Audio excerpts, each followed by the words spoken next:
It's time for the greatest series in all the world. Yes, the World Series is upon us. I'm Kevin Mickey, joined by MLB insider Ben Nicholson-Smith, and this is Incident Analysis presented by Tylenol Rapid Release Gel Caps. Rapid Release for rapid relief. All right, BNS, here we go. Astros, Phillies. It should be a wild series. Let's take a look at the Phillies side of things. Is there an X-factor player on the Phillies side that will take the underdog Phillies and give them a chance to win this thing? I tend to look right to the top. Bryce Harper, he's having an amazing postseason after missing a lot of the season due to injury. He's their best player. He was brought in to do this. And so far, he has been living up to the expectations and then some, of course, with the epic home run that helped send the Phillies to the World Series in the first place. But, Bryce Harper is in some ways an embodiment of the Phillies when you look at the way that he plays and also the fact that he's a home run hitter who at this point, not really able to give the full defense that he would want to. But the bat is there, the power is there. And so to me, Bryce Harper is one of the keys if the Phillies are going to upset the Houston Astros. Bryce is going to have to be pretty big for, like you said, that to happen. Okay, how about on the other side, the Astros? Chock full of X-factor type players. Anyone on any given night could lift that team towards a title. Who would you pick as an X-factor player for Houston to take them to the promised land?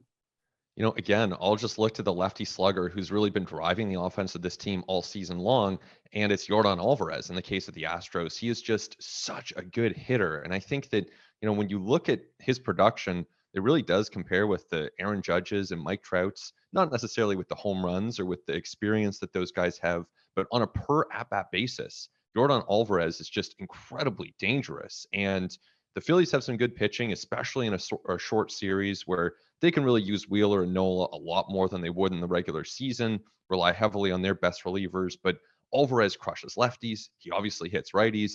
He is just such a dangerous, dangerous hitter. And so, to me, I think that's the guy to watch really in the Houston Astros lineup.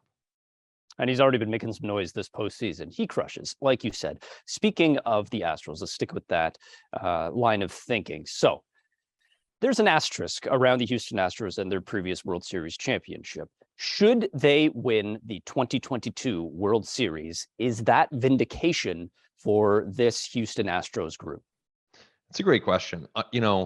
I would say in the eyes of many, no. In the eyes of many, the Astros of this era, as long as they have Altuve and Bregman at the center of it, they are not going to be looked upon favorably by a large portion of MLB fans. And that's understandable. I mean, that sentiment extends to within clubhouses in Major League Baseball, to within front offices to an extent. Now, look, this current team is obviously a different version of that Astros team. And there are way more rules in place because of the fact that the Astros cheated on their way to that 2017 title. So this team, in my opinion, if they win it all, it's a legit championship. They are very talented, just as the 2017 team was also very talented and they cheated. So good combination. Not a surprise that they won when you think about it that way. But, to me, this is a group that would be deserving, but the Phillies could beat them. This is a team that has the chance to pull off an upset here. Seems like it's Phillies, the team of destiny, and the Astros, just the best team in all of baseball. Ben Nicholson-Smith, thank you so much for doing this, man. We'll chat again. You got it.